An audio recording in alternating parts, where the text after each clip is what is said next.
All right. Just give me something, actually. You're good. Good? All right. So if she's going to be wearing the backpack, I would put the Mickey tube, which is the extension that connects directly to her and that connects to the feeding tube bag tube, mostly inside of the bag, because you want the amount of tube to be minimalized so that there's less incidence of it getting caught on something. So you're going to screw the feeding tube bag into here. It doesn't have to be super tight, or believe me, then you're going to regret it if it's so tight you can't get it off. And then this hole here on the side is where you're going to put this through. And I would get this little clip to go through too, so that if you need to start or stop her, you have access to this clip, which you always make sure to close, you know, unless you're starting. Okay? Yep. So now we have this all set up. If you want to pause that for a second. Okay, so now you have your shake, and you have to shake it. That's why it's called a shake. Oh, I don't know. That's why it's called a shake. Kyrie, you love it. Okay. What? So now that we have this all set up, there's a flap inside of here that sometimes can obstruct the flow when you're pouring things in.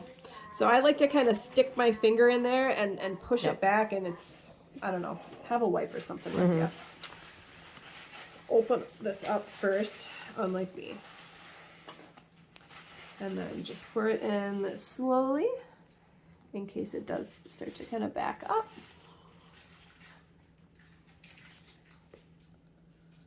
You can fit 2 whole containers into these bags. And what do you guys give her? Just one container though? Well, at nighttime we give her 2. Oh, okay. And then in the evening we've been giving her 1. But we'll probably start giving her a half of one in the evening, and you guys will give her one at school. These do not line up well. So when you close it, just kind of make sure that it's like actually sealed. Okay. So we got the bag in. It's all anchored well.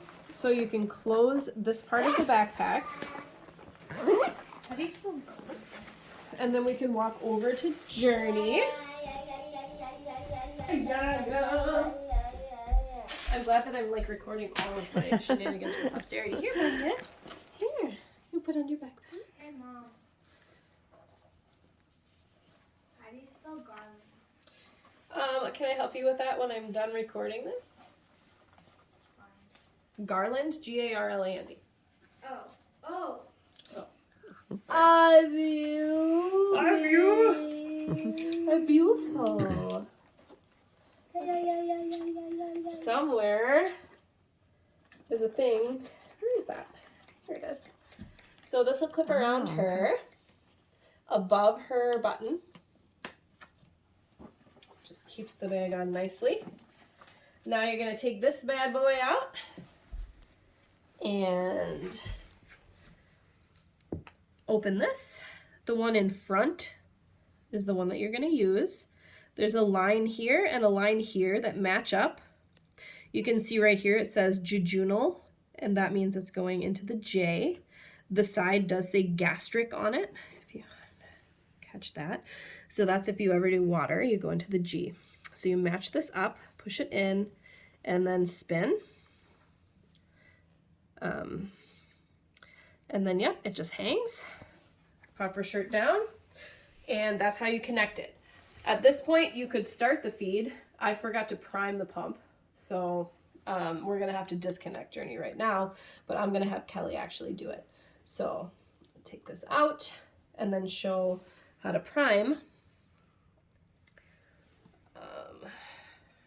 Okay, you gotta pause that for a second.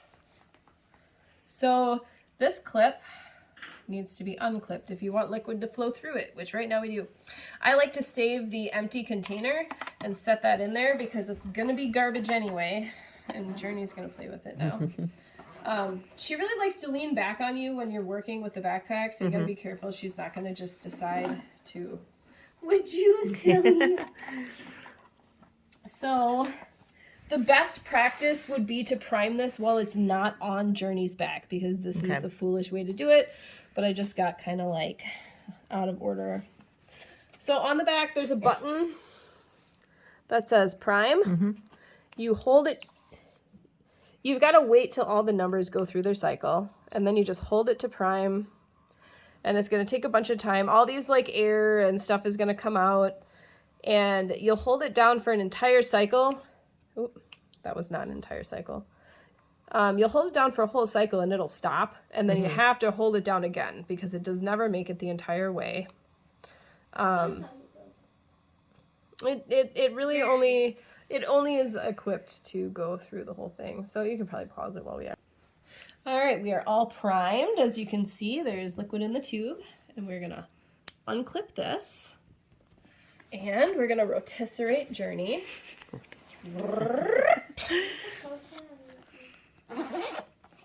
And on her pump, you can probably see a little bit that we have a rate of 70. Oh, no, it's yelling at me.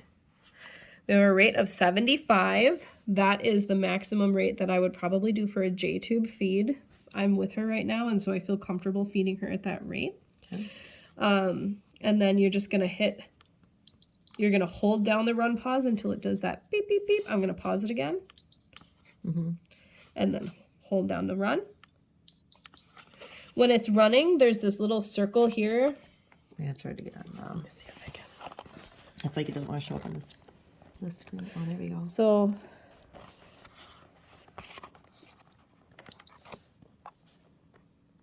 that is paused. And this is running. Okay.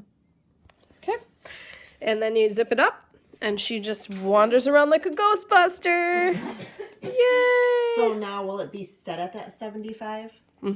Yep, the next time that you use it, it will stay at 75. Okay. So you'll have to watch in the morning because we do water feeds at 420 an hour. And so if you give her a J-tube feed at 420 an hour, you're going to give her a lot of diarrhea. Okay, so if I do, to get to 75, if it's not on there, I just do the rate? Yep. Okay. Yep. You hold down the rate, which is like at the very far end. Yep. Like when you're on the main screen. Okay. And just hold it down. It'll start to go down really, really fast. So you'll Okay. probably overshoot it, and then. Okay. Yep. Yep. So 75 is the magic number. Yep. And I will write that stuff down somewhere, or like at least email it.